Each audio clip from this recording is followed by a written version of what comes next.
Good morning, good evening, good afternoon. We're back with another flea market find. Today we have from a vintage 1982 Little Loggers Jumper. His name is I can't remember. But there was two different names for this guy. I thought it was the guy from Rudolph the Red-Nosed Reindeer. Check him out, guys. His head is very soft plastic. His body is hard plastic. I just got this out of a toy box. A toy sack. Pretty dirty still. His arms move up and down. His legs don't move. Here's his bottom of his feet. I don't see no markings. He's still pretty dirty. And okay, he's been out in the field, and I don't know what's hanging off of him. I'm trying to get it, but it won't come off there. Anyways, guys, you guys remember have one of these? Make sure you comment down below.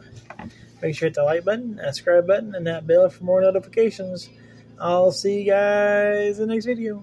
Bye-bye.